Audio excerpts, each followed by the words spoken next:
Here's the honest truth about Carnival. People either love it or they hate it. And 9 times out of 10, the people who hate it walk onto that ship having already made one of the biggest mistakes I'm about to go through today. I've sailed Carnival more times than I can count. I hold platinum status, and I still see newbie Carnival cruisers making the same avoidable mistakes over and over again. And the last mistake on this list is the single biggest reason people come home hating Carnival. It had nothing to do with the ship, the food, or the price. Whether this is your first Carnival cruise or you're bringing someone who's never sailed with them before, or you're still newer to Carnival, stay with me on this one.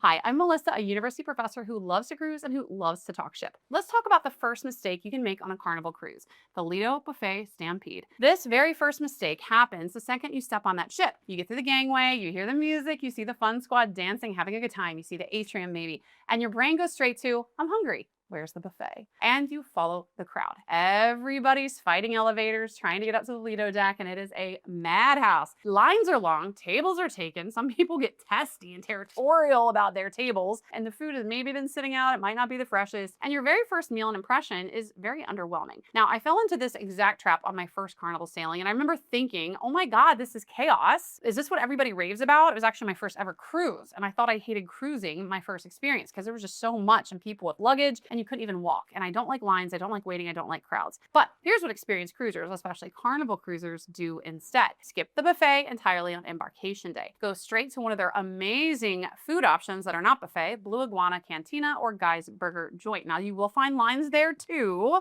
don't get me wrong, but it's usually a more pleasant experience. Both of these options are free. Both are right there on the Lido deck, and the lines are going to be a little easier than what you're going to experience in the buffet because you're in one line, you get your food, you don't have people touching your food. It's much more sanitary as well. Blue Iguana is one of my favorite cruise ship foods. They have a made-to-order burritos and tacos, and by the way, their breakfast burritos are chef's kiss. And Guy's Burger is an absolute known go-to favorite of Carnival cruisers. Legitimately one of the best burgers you will have at sea, and I stand on that. While everyone else is fighting over the last piece of lukewarm chicken at the buffet, you're gonna be sitting pretty with a fresh, delicious burger, watching the chaos from a distance. Now, you might still fight to find a place to sit, but you're gonna have a better experience, and the food's gonna be a lot better if you go to one of these places as well. And that is how you start a Carnival cruise. Number 2, not knowing what is actually included. A lot of newbie Carnival cruisers board a Carnival ship thinking the food situation is the buffet, the main dining room, and the expensive specialty restaurants that cost extra. They could not be more wrong, and this misunderstanding cost people real money because they end up buying meals they didn't need to buy. Carnival tends to be one of the more generous complimentary food setups at sea, especially on those newer ships. As I mentioned, you've got Blue Iguana, you've got Guys. On the bigger ships, you have Shaq's Big Chicken, but you also on every ship have one of my favorite meals at sea,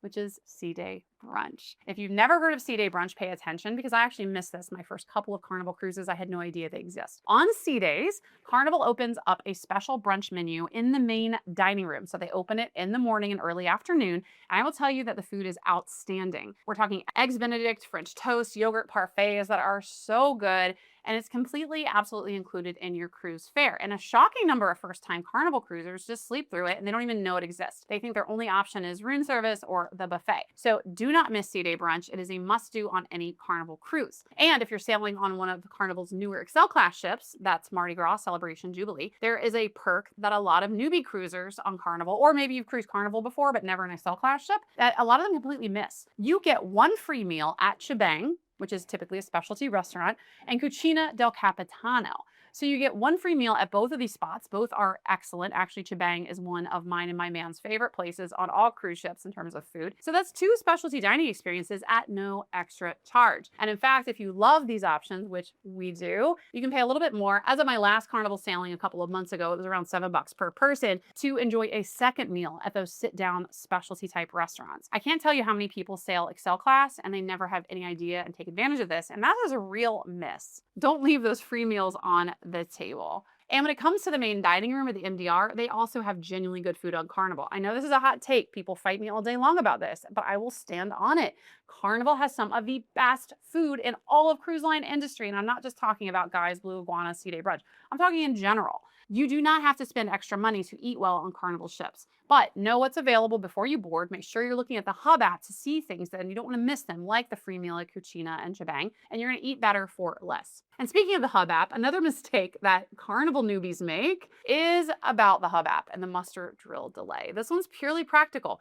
but it trips up a lot of first timers. A lot of people wait until they're on the ship to download the Carnival Hub app. Now, the app itself is free to use on board, both to download and to use on board, but that ship's Wi-Fi can be painfully slow. And you do not want to waste your first hour fighting to try to download an app, because usually when you're at port, you haven't left yet. There's thousands of people across different cruise ships trying to use data at the same time, trying to use Wi-Fi at the same time. And once you're out to sea, forget about it. If you didn't pay for the Wi-Fi package, you're not going to be able to download that app. So download the Hub app, make sure you can log in before you leave home. Now, it's pretty much only functional on the ship. You only need it on the ship, but make sure you have it downloaded, set up your profile, link your booking, get familiar with it while you're on your home Wi-Fi. Then the minute you get on board, just knock out the muster. As I always say, you must muster. And I say this because, like an idiot newbie cruiser, my first cruise, I thought I didn't have to muster and I just could hang out in my stateroom and hide out. No, they will come and find you. So just knock it out, get it out of the way, and then you can relax and enjoy your cruise. So if you're newer to cruising, a muster drill is your emergency safety briefing. And on Carnival, it's now super easy. Back in the old days of cruising, you had to go out on hot decks. You had to wait sometimes for other people that stupidly thought they could miss the muster drill. It was a whole thing. It took a long time. It was hot, it's sweaty. Usually it was just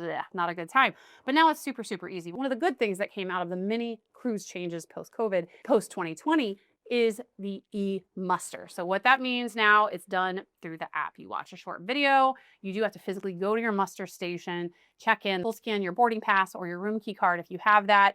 That's it. It takes like 10 minutes. But here's the part nobody tells first timers. The bars and the fun areas, they don't fully open until everybody in your muster group has completed the drill. So if you try to delay, you try to not do it, eventually you're going to get cut off. So just do it. You must muster. Just do it. And the faster you knock it out, the faster your cruise actually starts. And while you're at it, use that Hub app right away if you do want to book dining times. The main dining room and specialty restaurants, they fill up fast. And if you're a newbie and you wait until day 2, you're going to be stuck with the leftovers. Mistake number 4, packing your carry-on like a rookie. Of all cruising mistakes, this is probably the biggest one, not just Carnival specific, but packing for cruises can be an art. Now, when you bring luggage onto a cruise ship, you have an important choice you have to make. Do you check it, which means you hand it off like you would at the airport, they take care of it, they deliver it to your room later, or do you schlep it all and carry it on board? The latter option is great because your stuff is with you all the time. You don't have to worry about stuff getting lost or stolen. It is just a bit of an annoyance. You got to go through security. And if you have a lot of bags, small kids, stuff like that, it can be a bit of a pain. But if you do decide to check your luggage, which is typically what I do, unless it's a short cruise and I don't have much luggage, you'll drop it off at the porter at the terminal. So your taxi or your driver or you'll park or whatever, you get to the terminal, you drop off, there's porters right there ready to take your luggage. There's no extra cost. Tips are typically expected, but certainly not required. But you drop off your luggage and you get to get on the ship unencumbered. Sounds great, right? But what's important to know is that luggage might not show up at your cabin door for hours. Now, they do have kind of a target time. Usually they want to have bags delivered to rooms by 6:30 at the latest, but I have personally seen it take until 8 or 9 p.m. And in one case, I was traveling with my niece. Her bag tag actually got ripped off, so always use plastic reusable tags so this doesn't happen. And her bag ended up in the unidentified luggage pile, and we didn't get it back until almost midnight on that first day. Now, on every single cruise, without fail, I watch first timers realize way too late that everything they need is locked inside that bag that is now somewhere in the bowels of the ship somewhere. So whatever you hand to the porter, you got to keep in mind, you're not going to be seeing that again for a while. That means you need to have a carry-on bag that you keep with you. Definitely anything important. You definitely want to keep your important papers and your passport. You can't get on the ship without them. But you also want to pack like you're spending a full day at the port and the pool. So if you don't cruise very often, you have a short cruise, you want to make the most out of every second on that cruise ship, you want to pack things with you like your swimsuit, your sunscreen, so you can change and hit the pool right away, which a lot of cruisers love to do on embarkation day. But from a practical standpoint, you also absolutely need to make sure you have all of your important medications, a phone charger, a change of clothes in case your bag does get there really late and you swim and you want to look somewhat presentable. And again, documents. Never put those in a checked bag. So this comes up constantly in cruise groups, and it's always the same story. Someone packed everything in their checked bags, and they spent embarkation day not being able to use the pool or to do anything else, or they put something important in there and they can't access it for a long time. Don't let that be you.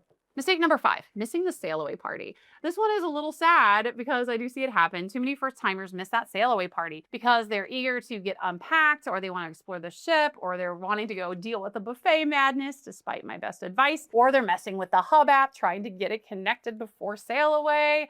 Again, don't be that person. And meanwhile, you're missing the whole party up on the Lido deck. Carnival sail away parties are some of the best in the cruise industry, especially like me if you love hip hop. And I will defend that opinion against any cruise line. This is not some quiet horn blast, wave, we're out to sea. This is a full-on celebration.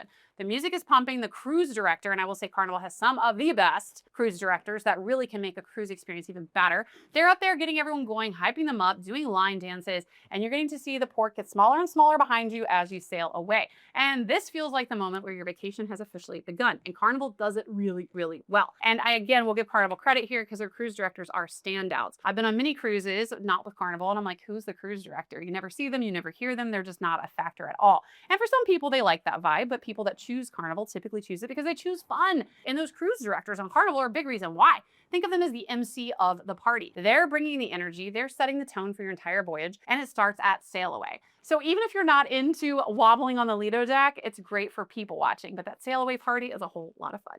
Mistake number 6, assuming Carnival is still the budget option. Now, I love Carnival, but I want to be honest about this. And this is one that catches a lot of people off guard. And this is where I want you to pay really close attention. If you're booking your first Carnival cruise or you haven't cruised Carnival in a while. Why? Because for a really long time, Carnival was the go-to budget cruise line. Carnival's the cheapest. It's the Walmart of the seas. These were kind of commonly held phrases. And that used to mostly be true, but it's not necessarily true anymore. I have personally compared 7-night Caribbean sailings across multiple cruise lines recently, and I have seen Royal Caribbean come in about the same price as Carnival, and MSC come in during spring and fall especially significantly cheaper on the exact same itinerary and the exact same number of nights. And of course, fares fluctuate constantly in the cruise industry, depending on ship, sail date, inventory, stuff like that. So I'm not going to give you any specific numbers, but I promise you, the days where you could just book Carnival knowing it's going to be the value option, those days are gone. On top of base fares, which have gone up significantly in recent years, Carnival has bumped their daily gratuities a few times as recently as April of 2026. On a 7-night cruise for 2 people, that adds up, and the service charge has also increased from 18 to 20%. That happened at the end of 2025. So that's on every single thing you buy basically on the ship, like the drink package, drinks a la carte. If you buy a soda, it's gonna have 20% tacked on. Spa services, pretty much everything. And those costs can add up fast, and a lot of first timers don't think about them and they don't budget for them. Now, I love Carnival. I think even at the higher prices, it's still a good bargain, especially compared to traditional travel, and the experience is worth it for me. The energy, the food, the cruise directors, the vibe, all of that has real value to people who like that sort of thing. And now, if you don't like that sort of thing, I recommend don't book Carnival,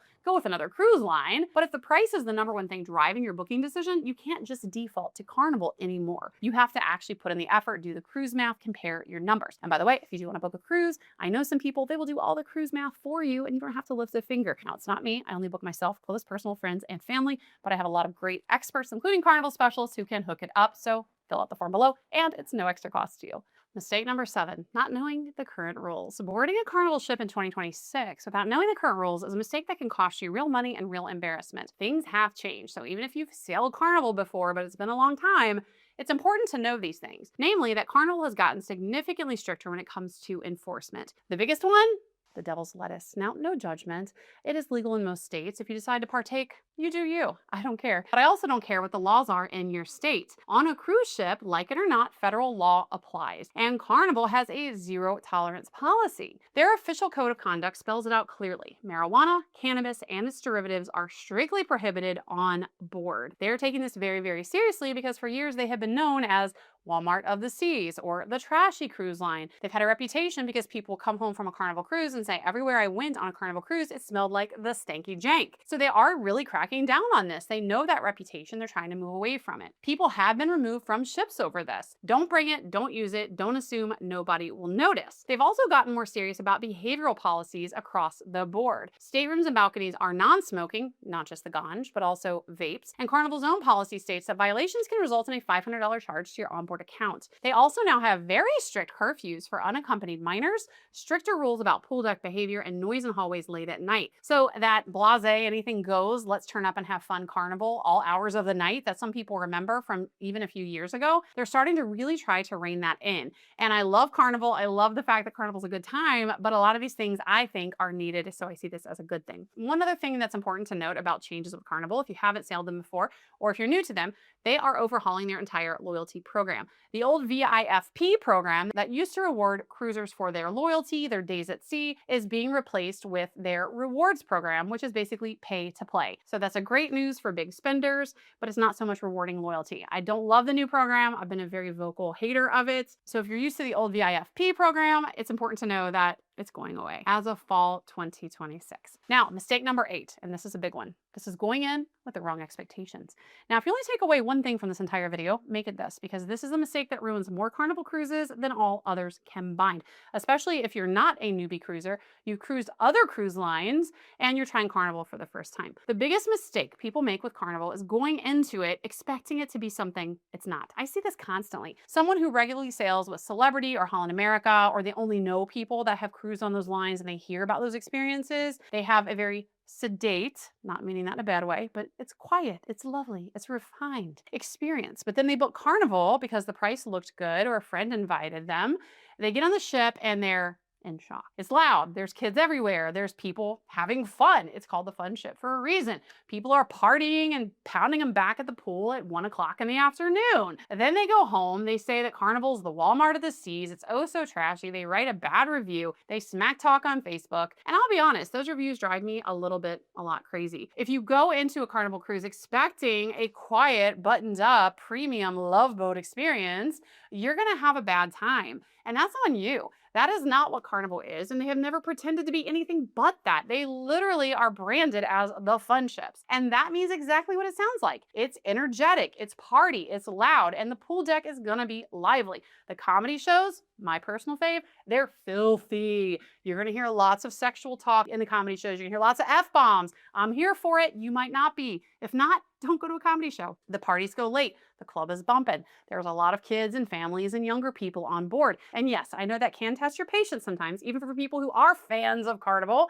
but those kids are on vacation too, and they have every right to enjoy it. So this is not a flaw, this is the product. Carnival creates a high energy, inclusive party atmosphere vacation that millions of people absolutely love. There is a reason that despite the hate they get online, which is a lot, they are one of the top cruise lines in the world. And when it comes to fun ships, I think they do it better than almost anyone else in the industry. And side note, if you do book a shorter cruise on a smaller, older ship, especially out of Port Miami. I love you, Port Miami, but you are a turn-up city. You are also definitely going to feel an elevated party experience versus maybe a longer sailing out of Galveston, for example. But either way, regardless of where you sail, when, or whatever, if you're sailing on Carnival, that's the vibe you're gonna get. And if that is a turnoff to you, book a cruise on another line. There's plenty of them. So the mistake is not sailing Carnival. The mistake is sailing Carnival and expecting it to be something it never even claimed to be.